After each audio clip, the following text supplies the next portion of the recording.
Hi all welcome to Blasters Arena. Kerala ബ്ലാസ്റ്റേഴ്സും മോഹൻ ബഗാനും തമ്മിലാണ് കലിംഗ സൂപ്പർ കപ്പിന്റെ ക്വാർട്ടർ ഫൈനൽ പോരാട്ടത്തിൽ ഏറ്റുമുട്ടുക. നമുക്കറിയാം, വരുന്ന ശനിയാഴ്ച വൈകിട്ടാണ് ഈ ഒരു മത്സരം നടക്കുക.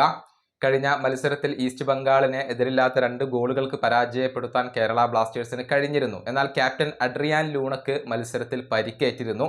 തുടർന്ന് അദ്ദേഹത്തിന് കളിക്കളത്തിൽ നിന്നും പിൻവാങ്ങേണ്ടി വന്നു. ആ പരിക്കിലെ പുതിയ വിവരങ്ങൾ ഇപ്പോൾ റവ് സ്പോർട്സ് ഗ്ലോബൽ പുറത്തുവിട്ടിട്ടുണ്ട്. അതായത് കഴിഞ്ഞ ദിവസത്തെ ട്രെയിനിങ്ങിലും അഡ്രിയാൻ ലൂണ പങ്കെടുത്തിട്ടില്ല. അതായത് പരിക്ക് കാരണം അദ്ദേഹത്തിന് ഇപ്പോൾ ട്രെയിനിങ് നടത്താൻ കഴിയുന്നില്ല. അതുകൊണ്ട് തന്നെ അടുത്ത മത്സരത്തിൽ അഥവാ മോഹൻ ബഗാനെതിരെയുള്ള മത്സരത്തിൽ ലൂണ കളിക്കാൻ സാധ്യതയില്ല എന്നാണ് റവ് സ്പോർട്സ് ഗ്ലോബൽ ഇപ്പോൾ റിപ്പോർട്ട് ചെയ്തിട്ടുള്ളത്. മോഹൻ ബഗാനെതിരെയുള്ള മത്സരത്തിൽ അഡ്രിയാൻ ലൂണക്ക് കളിക്കാൻ കഴിയില്ല. അദ്ദേഹത്തിന് ആ ഒരു മത്സരം നഷ്ടമാകും എന്നാണ് ഇപ്പോൾ പറയാൻ സാധിക്കുക. അത് കേരള ബ്ലാസ്റ്റേഴ്സിനെ സംബന്ധിച്ചിടത്തോളം തിരിച്ചടി ഏൽപ്പിക്കുന്ന ഒരു കാര്യമാണ്. ക്ലബിന്റെ ഏറ്റവും പ്രധാനപ്പെട്ട താരങ്ങളിൽ ഒരാളാണ് അഡ്രിയാൻ ലൂണ.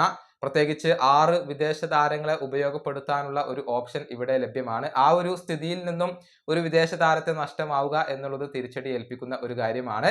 ഏതായാലും ലൂണ ഉണ്ടാവില്ല എന്ന് തന്നെയാണ് നമുക്കിപ്പോൾ പറയാൻ കഴിയുക. ഈ വീഡിയോയുടെ അവസാനിപ്പിക്കുന്നു. അടുത്തൊരു വീഡിയോയിൽ വീണ്ടും കാണാം.